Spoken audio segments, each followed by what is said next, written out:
Diolch yn fawr. Shmai. Ladies and gentlemen, boys and girls, Minister, I am hugely honoured to have been given this opportunity to speak before you today. This day that marks a call for the people of Wales to begin a national conversation. Any opportunity to have your voice heard is of immense importance and brings with it an innate responsibility. Encouraging people to speak about their experience, their struggles, and their hopes for the future should be at the centre of any culture. Only then can we face the truth about ourselves and move forward in a healthy and positive way. It takes honesty and courage.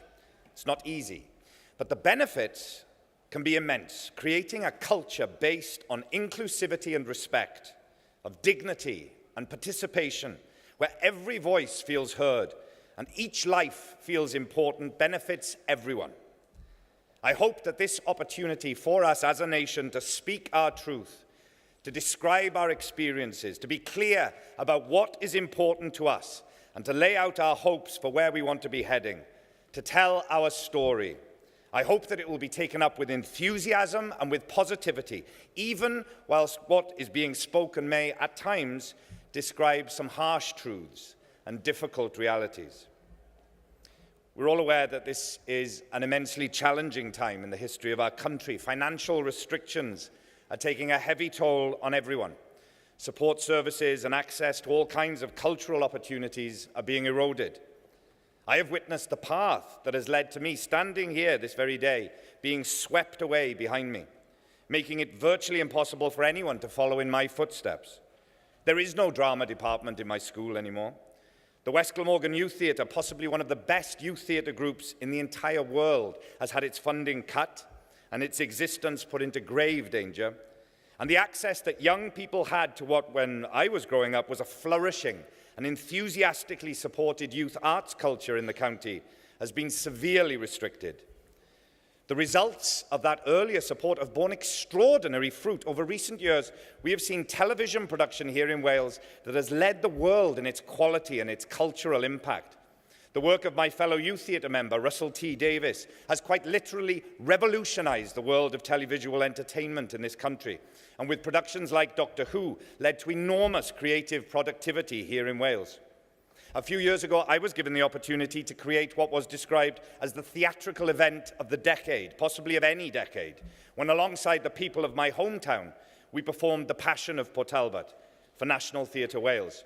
An extraordinary coming together of youth arts groups, charitable support services, voluntary organisations, and community cultural projects that transformed a town and all of us in it into the proudest people on earth for a time, as the world listened to our story. Another youth theatre member, Edward Thomas, has been instrumental in bringing about the establishment of a major production studio close to my hometown on the border of Swansea, which promises much for the future and is already, alongside the major productions going on there, having a profound impact on the surrounding community, especially its young people. This enormous cultural wealth and the financial boon that it brings along with it is a direct result of the opportunity, the support, and the access that we had to a healthy cultural and artistic environment as we were growing up. I passionately hope that the Future Generations Bill takes that into account, that it allows for creative opportunities, for the nurturing of the abundance of Welsh talent that exists, and ensuring Wales provides a space to sustain these homegrown talents with regards to education and the infrastructure to develop skills. That voice must be found, it must be nurtured, and it must be given support. But speaking your truth and having a voice is only half the story. That voice and those truths must be heard. They have to be listened to and taken seriously with a spirit of openness and receptivity, no matter how challenging what is being spoken may be. If there is truly a desire with this national conversation to understand the long-term issues that future generations might face, a real attempt at engagement with the people of Wales in understanding what are the most important issues for them in improving their lives and the lives of the families and communities that they are at the heart of, their children and their children's children, then there must be at the heart of this enterprise, the transparency and the honesty to be truly accountable, and the courage to go beyond the short-term thinking that can lead to making decisions more based on the pressures and demands of day-to-day political life and the exigencies of a political career, rather than the very real requirements of a people whose day-to-day lives and families' futures should always take precedence. In 2011, outlining the Welsh Government's legislative programme for the next 5 years, the First Minister said that sustainability lies at the heart of the Welsh Government's agenda for Wales. And indeed, the Welsh Government's commitment to sustainable development in how it is attempting to move forward is very encouraging. The whole concept of sustainable development, though, has one very obvious logical starting point, and that is our children. They will inhabit and be the source of our future generations. They will implement and experience the consequences of the Future Generations Bill. It is they who will live tomorrow in the reality of whatever we create for them today. The choices we make now will dictate the context that they will experience their struggles in. The decisions we make in this moment will either help or hinder their progress in their future that is to come. I stand here today as an advocate for UNICEF. UNICEF is guided by possibly the most important document ever created for the well-being of children, the United Nations Convention on the Rights of the Child. The Convention spells out the basic human rights that children everywhere have to thrive and survive, and two really important principles at the heart of this convention are acting in the best interest of children and giving children a voice on issues that affect them. It gives me great pride to be able to say that Wales is the leader in the UK when it comes to child rights and implementation on the Convention on the Rights of the Child. The Welsh Assembly Government adopted the Convention in 2004 as a basis for all its policy, making a commitment to work to promote and support the rights of children in Wales. In 2011, a groundbreaking legislation was adopted, imposing a legal duty on Welsh ministers to have due regard to the rights and obligations in the Convention. The fact that the Welsh Government is showing such an inspiring commitment to child rights-based thinking is all the more important given the challenges that face children and young people in Wales today. Recent government figures put child poverty levels at 31% of children in Wales. Based on these figures, to meet the Welsh Government's laudable 2020 target to eradicate child poverty altogether, current levels would have to fall 4 times as fast in the next decade as they did in the last. What's more, as a result of the austerity programme instigated by the UK government in 2010, it is broadly recognised that the children of low-income families will be hit hardest, and that a direct impact of the reforms will be to increase child poverty, with latest forecasts showing 1 million more children living in poverty throughout the UK by 2020. As someone who has spent their life in the business of storytelling, I have learned that the beginning of a story is a precarious and vitally important stage. The rest of the story and how the audience will experience it is dictated by what happens in those first moments. We're surrounded by stories constantly, a vast array of them, and we need some way of being able to understand how to relate to the particular story in front of us. What are the rules? What's our role in the process? An audience is in no way a passive entity in the story. It actively participates in the experience of the story being told and in the manner of its telling. An audience is never more receptive than at the beginning. Sponge-like, hungry for information, desperate to orientate itself among all the possibilities that stories can contain, and eager to learn the rules that the storytellers can impart about how to get the most out of the story they are about to tell. Now, it doesn't matter what the performers might say about what the rules are. The audience learns from what they actually experience, the manner of the interaction between performer and audience, not what they are told. Many an actor has begun a story desperately wanting the audience to like them, trying to get laughs where they can, regardless of whether the story requires it or not. And then, later on, been incensed by the audience, laughing at moments that they want taken seriously, little realizing that the audience is only responding in the way they were taught to, in the early stages of the performance. They'd been told the wrong rules, not by the script necessarily, but by the way they have been related to by the performers, by the quality of their relationship early on. The audience hasn't changed. They show perfect consistency to the way they have been related to. And children are the same.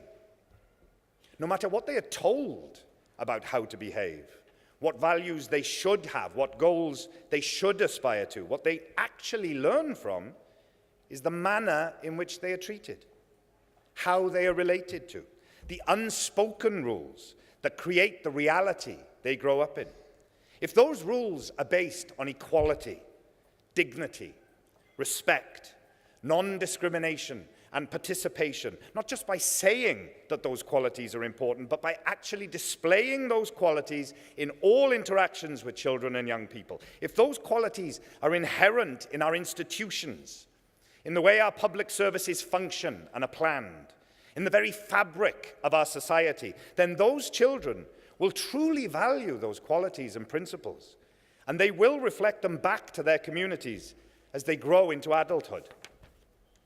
Finding a balance between the guidance and nurturing that totally dependent beings require, and on the other hand, the independence and freedom to express their views and have them be listened to with respect and openness is a difficult challenge. This is not about creating future generations with a raging sense of entitlement and egotistical selfishness, but attempting to engender a sense of inclusivity and responsibility, to feel part of the process of making decisions on issues that affect them now or will affect them in the future can have a hugely beneficial effect on a child's sense of belonging to and therefore responsibility toward their community. This early inclusivity has a huge part to play in tackling the apathy or alienation that can all too easily become prevalent later, often as a result of feeling unheard and marginalized at a younger age. They are only reflecting back what they have learned from experience rather than what they have been told. Of course, not every child is fortunate enough to be born into a family or the circumstances in which these qualities and principles are present. And this is why focusing on support services within communities is so important. When primary caregivers cannot meet children's needs for whatever reason, it is up to society to fill the gap or pay the consequences later. In November of 2013, UNICEF UK launched a bold new initiative. The Child Rights Partners Programme brings together UNICEF UK and local government. It aims to put children's rights at the heart of public services in the UK. Over 3 years, UNICEF UK will work with 6 local authorities, including my hometown of Neath and Port Talbot. Neath Port Talbot has a population that includes 25,164 children. It has the 3rd highest density of deprived communities in Wales and a child poverty rate of 24%. 1 in 4 children living in poverty. 1 in 4 children living in poverty. Having visited some of the women's shelters, witnessed firsthand sessions with those living with addiction, talked with carers, both adult and at times shockingly young carers, as young as 12, sometimes even younger. Having talked with young people coming out of the care system and struggling to survive, suddenly alone, suffering discriminatory violence, and at times being hounded out of precious accommodation.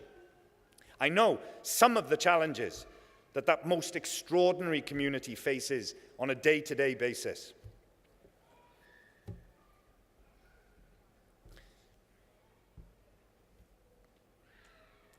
And the incredibly difficult circumstances that the people working to provide services set up to tackle these issues are dealing with, some of which are here today.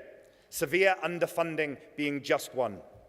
Too often, vulnerable children are in danger of falling through the gaps in the provision of essential services, and generational cycles of exposure and abuse go unbroken.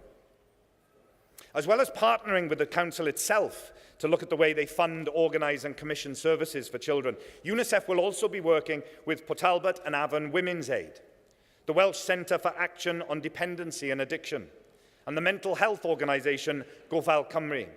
Together, they will attempt to pilot and model child rights-based approaches to working with troubled families.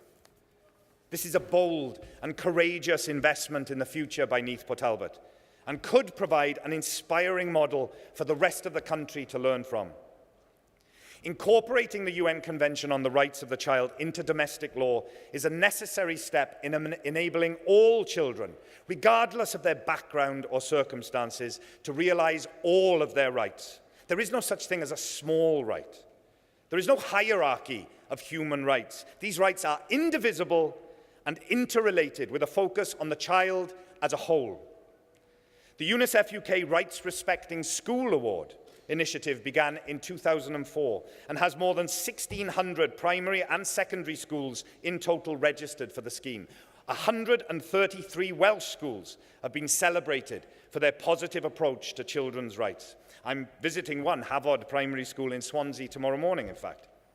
A 2010 study has indicated that by schools adopting this child rights-based approach, children attend more frequently, bullying levels have been reduced, academic standards have improved, and there's a greater respect for the rights of religions, cultures, beliefs, and abilities different to their own. To see the concrete results that this approach can achieve only makes me even more certain that adopting the UN Convention on the Rights of the Child into the Future Generations Bill could have a profound effect on the children of Wales and the future they will inhabit, and would send a clear signal to the rest of the world about the commitment that this country has to sustainable development and the generations to come.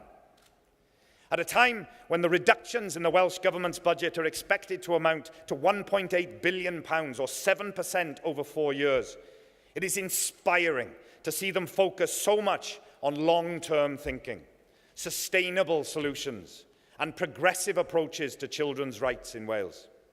Wales is leading the way on a global level when it comes to the sustainable development cause, and it is just this kind of bold and courageous response to the financial limitations that are being imposed that will make possible the kind of future that we would hope to provide for the generations to come. The Convention on the Rights of the Child sets out the necessary environment and means to enable every human being to develop to their full potential. Imagine what this could mean to future generations, to our society as a whole. Children growing up with a better chance of becoming responsible, creative, and valued members of their communities, respectful toward themselves and others, in spite of whatever constraints they may experience at home, finding support and encouragement in the very services that their society provides them with. Access to opportunities to express themselves, to have a voice, to participate, confident in the knowledge that they will be heard and their opinion respected. And if not, knowing it is their inalienable right and having the means to bring it about. This is the Wales I want. This is our responsibility to future generations. They are not some abstract concept, those generations of the future, floating around in silver spacesuits or something. Inevitable, but disconnected from us through the mists of time. The relationship between us and them is absolutely concrete. We are engaging in a dialogue with them every day of our lives, every moment of every day, by the choices we make now, by whether we make decisions that are about short-term values and self-centered principles, or whether they are based on a desire to grow and nurture and be a part of something bigger than ourselves, to all move forward together with compassion and respect, showing our strength as a community by taking care of those of us who are most vulnerable, and showing our face to the world as a society that can truly celebrate its values, that with a voice rich with integrity and thrilling in its courage and its boldness, can stand before all the peoples of the world and proudly tell our story. Thank you.